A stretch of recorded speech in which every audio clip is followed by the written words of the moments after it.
Welcome back to the Overrated Experience Sports and Sports Betting Podcast. I'm your host, Kyle Blondin. This is Week 7 of the NFL, and we're going to get into all the betting action in front of us on this Sunday into Monday. If you joined the Overrated Experience Sports and Sports Betting Podcast before, I described this podcast as an in-between sharp, expert, try to be, and somewhat square, on emotion, enjoy the game of the week, maybe not always rely on analytics to make my sports picks, especially football, but that's what you're going to get. This is entertainment purposes. Hope you enjoy the ride. You can follow the Overrated Experience on X at Overrated EXPER2. That's Overrated EXPER2. Let's go. Week 7 of the NFL. Where are we at right now? Really, things in the NFL are up and down depending on the week. We just came off a Thursday nighter with the Cincinnati Bengals, and a quarterback named Joe Flacco, 40-plus years old, steps in less than, 10 days?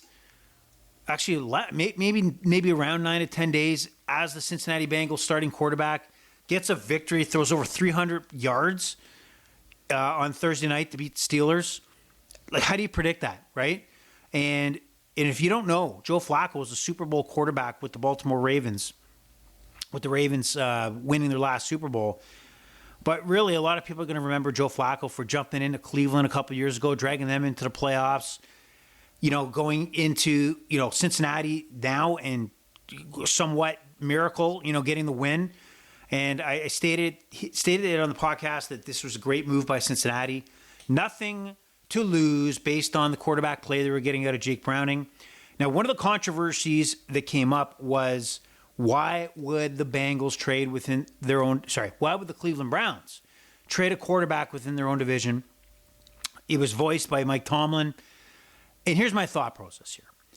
The Cincinnati Bengals starting quarterback for the next 7, 8 years is Joe Burrow. There's no question about it. Okay? Joe Flacco is 40 years old. He's got a limited window.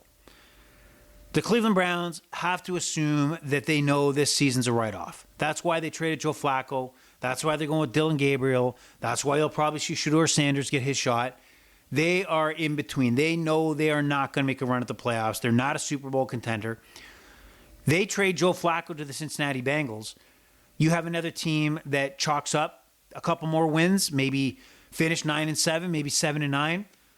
The Cleveland Browns' goal here is to drop as low in the draft as possible to find that missing piece, whether it be quarterback or another early pick to influence next year's team.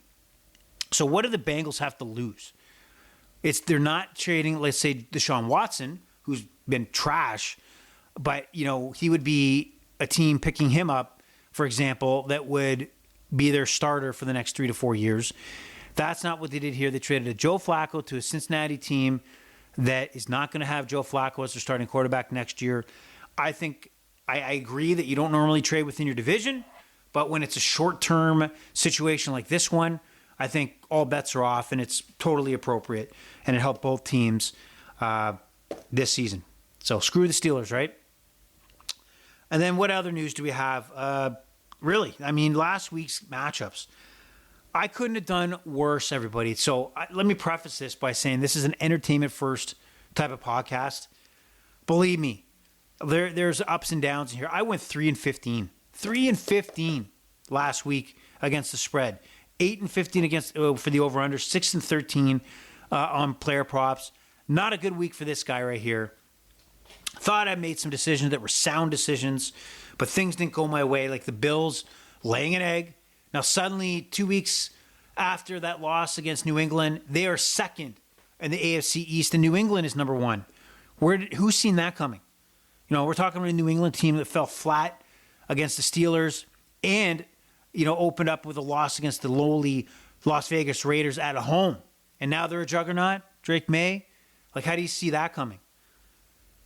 We had the Carolina Panthers knock off the Cowboys. And I sat here on the podcast thinking, I'm going to take the Cowboys, but I know it. They're going to lay an egg. And they did. Their defense is absolute garbage. Terrible. Offense is fine. Pickens, Dak, but they can't stop anybody. It's ridiculous. Terrible. Like, do you start questioning your defensive coordinator, Eberflus, who's garbage head coach with the Chicago Bears? Absolutely horrible. The Ravens lose another one. What else happened? That horrible game in London where the Denver Broncos squeaked out a victory over a crappy Jets team. And when I say crappy, this team's the worst team. 32 of 32 teams are garbage. And you really got to question yourself, is Aaron Glenn your head coach? That, you're in a position where you're probably going to be picking top 3, and I'm being nice, they're going to be picking number 1. Must get a quarterback. And if anybody out there telling you Justin Fields is an NFL starting quarterback and now even questionable an NFL quarterback, you're out to lunch. You're done.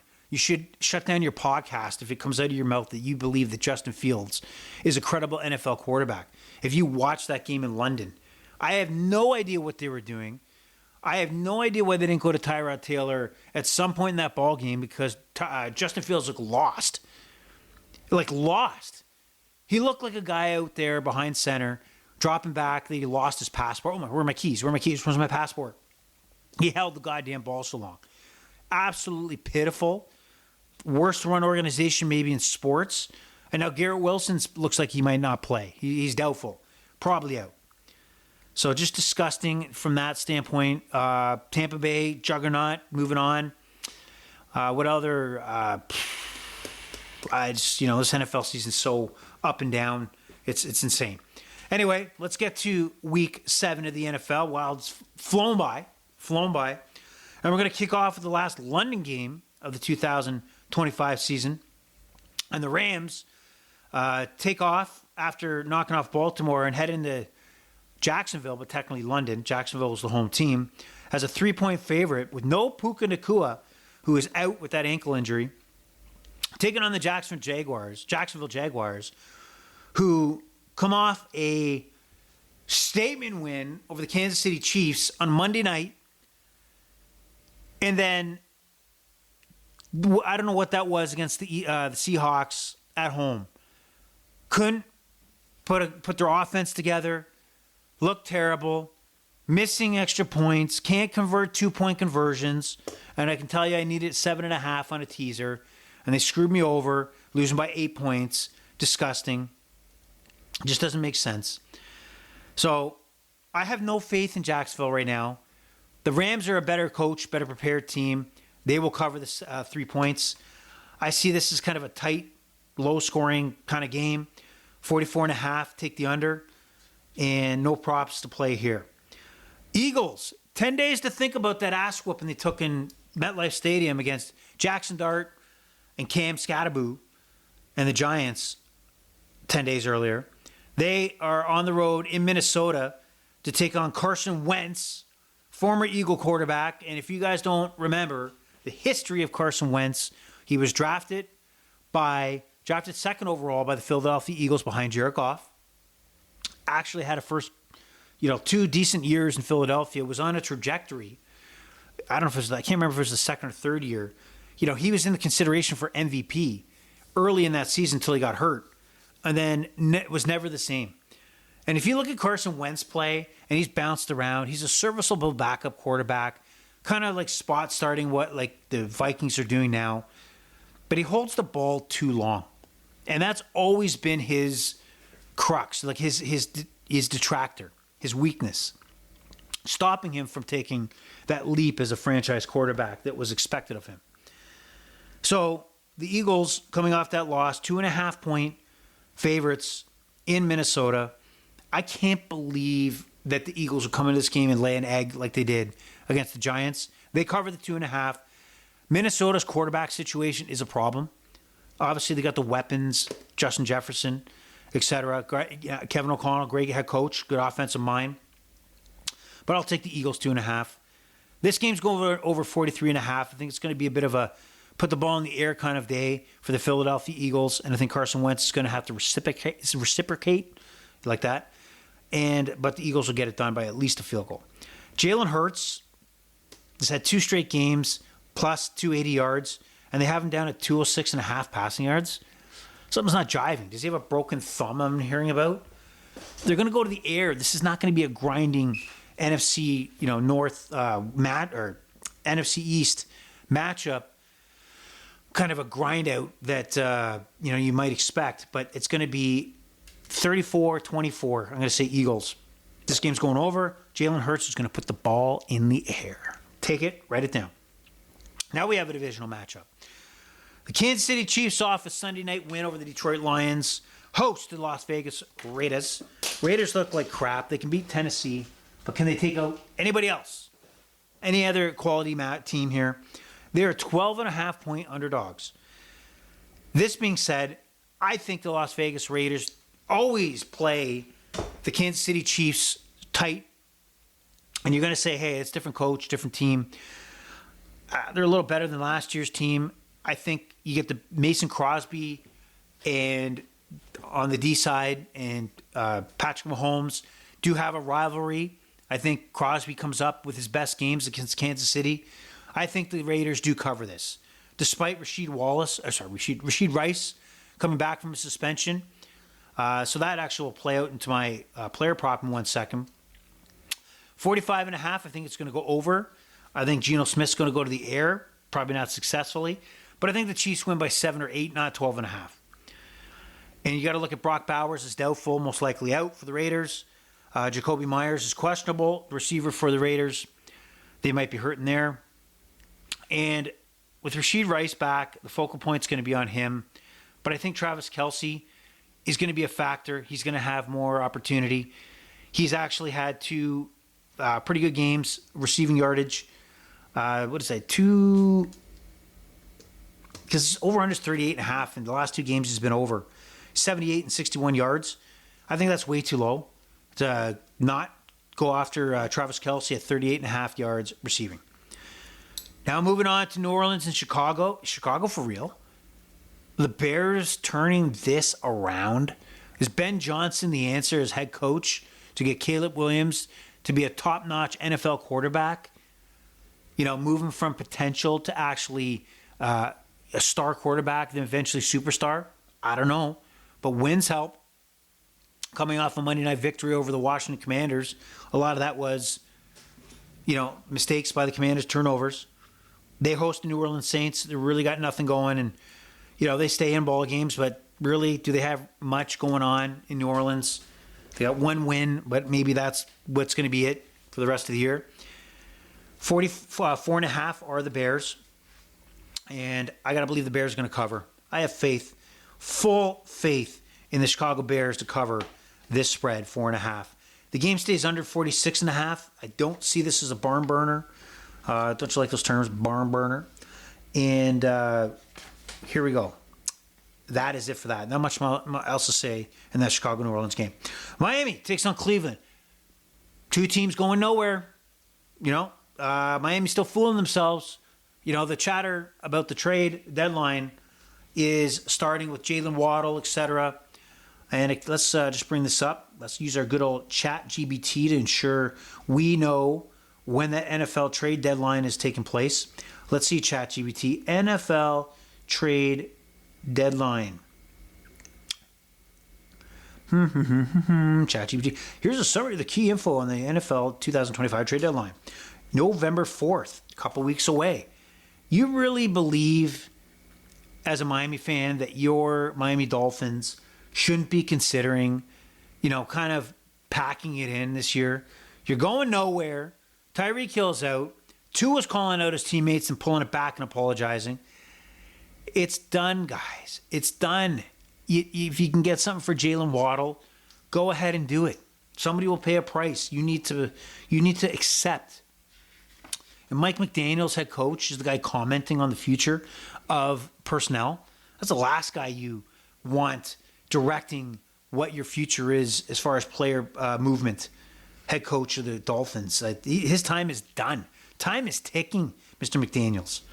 But that being said, I think the Miami Dolphins squeeze out a victory in Cleveland.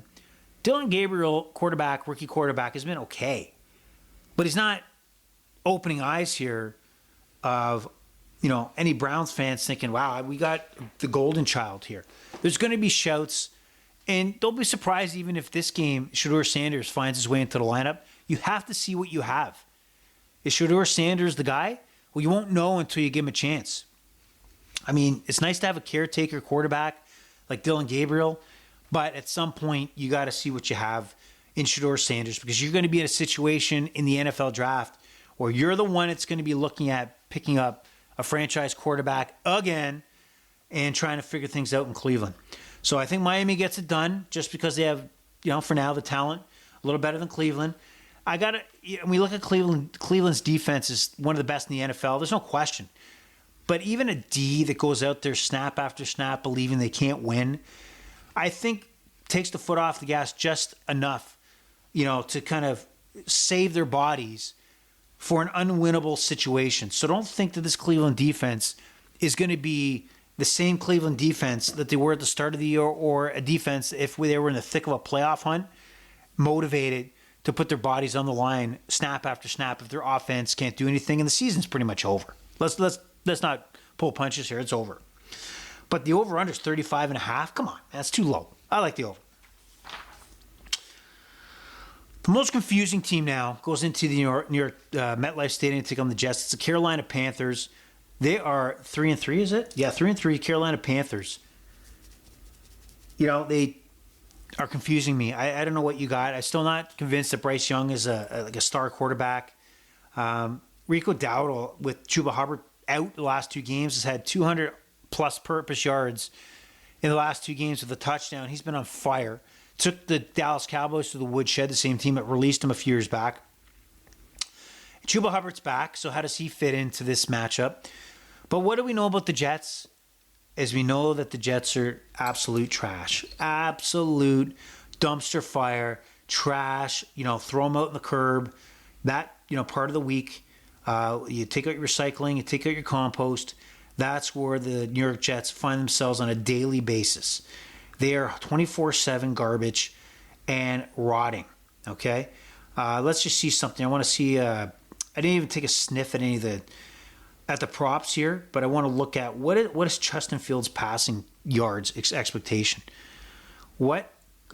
Damn it. Come on. I'm using FanDuel, by the way. Just note that's where the odds are coming from. I can't, promote more, even though I'm not doing it at the moment. Use multiple books, please, to get the best young.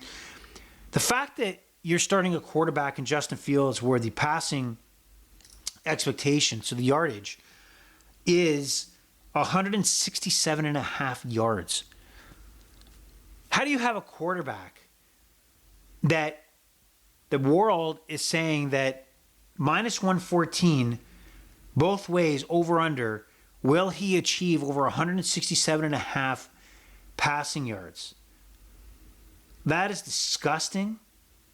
Disgusting.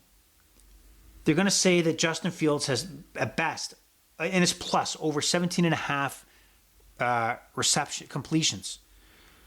Plus 110. The odds are minus 145 heavily that he's going to go under 17.5 pass completions. And most likely chasing. How are you not putting Tyrod Taylor in? This is not an early Justin Fields Bears situation where you drafted him and you got to kind of play it out. This is not a Pittsburgh Steelers situation where they made the play to put him on the bench in favor of Russell Wilson. What are you doing in New York? What are you doing? You're trash. That's what you're doing. I'll take the Panthers 1.5, but guys, the Panthers are not going to be mortgage worthy of placing a bet on them. You don't know what's going to happen. The Jets could very well win this game. The Carolina Panthers are not the solid pick. I think they'll win, but I'm not banking anything. This is kind of because I'm doing a podcast and have to take a side. I'll take the Carolina Panthers. I'll take this game over 41.5. I just think that Panthers get into shit show kind of games. I don't think there's nothing great about their D or their offense, but enough to push this game over 41.5. All right. New England. Everybody loves New England, right? 4-2, lead the AFC East. Trying to put Buffalo in the rearview mirror. They take on the Tennessee Titans. Buffalo has the week off, the bye week. So watch out that they could take a 2-game lead, meaning that they're a game up, but they have the head-to-head matchup against Buffalo, which could put them in the driver's seat, man. Didn't see this coming by week 7. potentially going into Week 8. New England, 6.5-point favorites going into Tennessee. Tennessee, just ugly. Callahan fired. Head coach. Mike McCoy coming in as an interim head coach. Things are not looking well in Tennessee. Cam Ward, you got your franchise quarterback that you draft, and you're already dumping coaches. You don't have the right program. Not good. Over under 42.5. I'm going to say under. New England probably wins 27-7. That's it. This game stays under. Nothing more. Look out. Stephon Diggs questionable. Will probably go, but he's listed as questionable. But maybe be a factor when you're looking at props for that game. Spicy matchup here. We have the Indianapolis Colts in the 4 o'clock window taking on the LA Chargers in SoFi Stadium. Colts coming off a victory over Arizona. Arizona with Jacoby Brissett, and he'll be starting again as we get to that game, will be an interesting matchup here. Looking at Indy into LAC. The Chargers took care of the Miami Dolphins. It wasn't easy, but the offensive guns are out. Running game hurt. No Amari Hampton for the Chargers. Indy right now, probably the value play.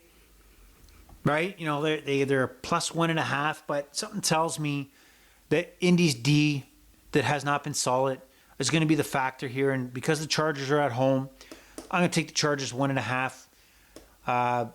Over 48.5. This might be a bit of a back and forth. Josh Downs of the Colts is out, wide receiver. And just 2-player props here in this game. Even though I believe the Chargers at the end of the day will win this game by 2 or more points, I do think there's going to be points scored. And I believe Jonathan Taylor at 89.5 rushing yards. He's the best running back in football, you could argue, outside of maybe Bijan. But 89.5, give me Jonathan Taylor all day at minus 114. Tyler Warner, first round pick out of Penn State, tight end for the Colts. Over 5.5 receptions.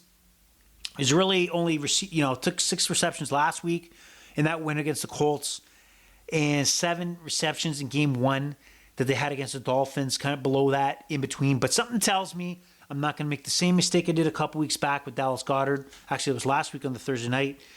You got to look at this is going to be points up, and Daniel Jones is going to look for Tyler Warner in a shootout that's going to happen at 4:05 on Sunday. Giants head into Denver. Jackson Dart, Cam Scatterboo, 7-point underdogs. I mean, I think we've seen, the Giants are in a better situation having Jackson Dart versus Russell Wilson. But I think, at some point you got to look at the reality of the situation. Jackson Dart has not established himself as a thrower of the football yet in the NFL. He's relied a lot on 50, 60 yards rushing a game, and that's not going to happen in Denver. It's not. I got to believe that Sean Payton, the game plan, Vance Joseph, defensive coordinator for the Broncos, is going to be, show me what you got. Show me what you got, okay? Show me Jackson Dart that you can put the ball in the air and throw it to Patrick Surtain. Go ahead. Go throw it his way. Please, let's see what happens. So I do believe the Broncos will win this handily. No problem. 7 points. Give me the Broncos all day at home. And this game over 40.5, it's going to be a 24-6 kind of game. So let's go under 40.5. Now we got a spicy matchup. The Washington Commanders coming off a loss on Monday against the Bears at home. Head into Dallas coming off a loss against Carolina. I have no idea what the Cowboys are, what we'll see here. I do believe we'll get a shootout. 54.5 points is high. But with Dallas can't stop anything. Trayvon Diggs, cornerback, out. Apparently got a concussion at home. I have no idea how you put yourself in that scenario. But he did. He's out. And that can't help an already garbage D for Dallas. So over 54.5. The Commanders are a 1.5 underdog. I don't see it. Give me the Commanders to win this one. Yes, the Cowboys get CeeDee Lamb back and Turpin for Dak Prescott, but I think Jane Daniels is better. I think the speed of which the Commanders play at is not going to be good for the Cowboys. It will be a shootout. Jane Daniels throws over 232.5 yards. Because it's a shootout, he's going to put the ball in the air. I think it's going to be comfortable, 240, 250 at most. What else got? The Debo's questionable. McLaren's out. Wide receiver for the Commanders. Not good there. We got Green Bay heading into Arizona to take on the Cardinals. Jacoby Brissett, as I stated earlier, is going to start his second consecutive game for the Cardinals. Looked pretty damn good against the Colts. Had the team and moving the ball for the majority of that game. And I think he'll keep this game close. Give me the 6.5. Give me the plus 6.5 based on Jacoby Brissett being a safe quarterback. 44.5 over. I think the Packers win, but I think it's more about a 4 or 5 point game.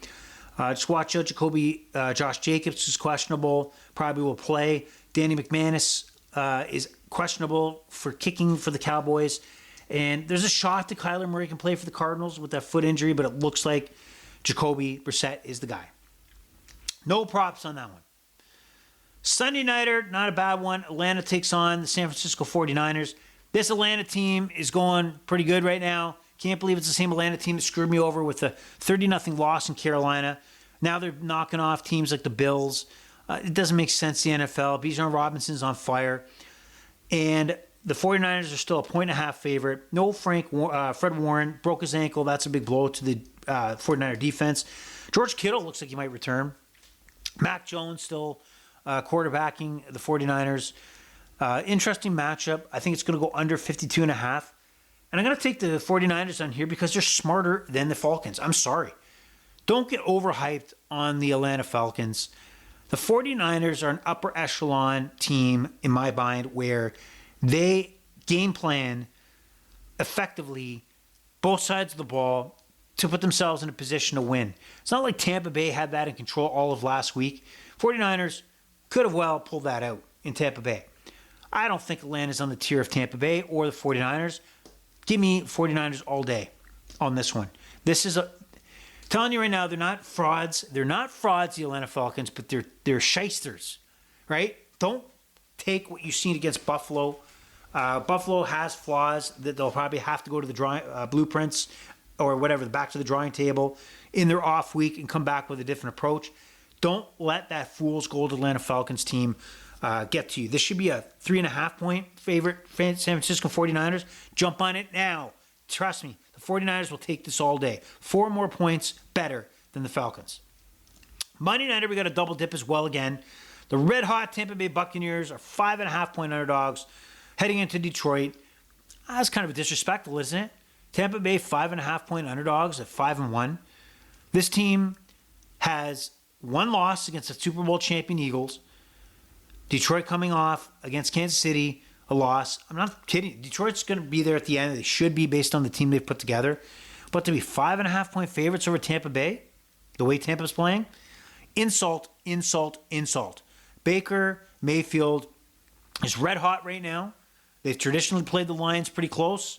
And I got to believe that whether the Lions win, which they possibly can, may win, it's not going to be by 5.5. Give me the Buccaneers to cover that 5.5. And then 52.5, yeah, shootout. Lions, 4th downs, Baker Mayfield. It's going to be a shit show out there. Give me Gibbs, rushing yards, running back for the Detroit Lions, over 60.5. He'll be a factor, and he'll be a factor on the ground. A couple big runs for him. Last but not least, but it's actually least, not really a game that you're going to necessarily stay up for, is going to be the Houston-Seattle game. So Houston travels to Seattle. Houston's kind of been on a run, right? Houston's actually a couple victories in a row. Let's see, where's this game? It's in Seattle, but what time does it start out again? It's actually at 10 o'clock. That's bullshit.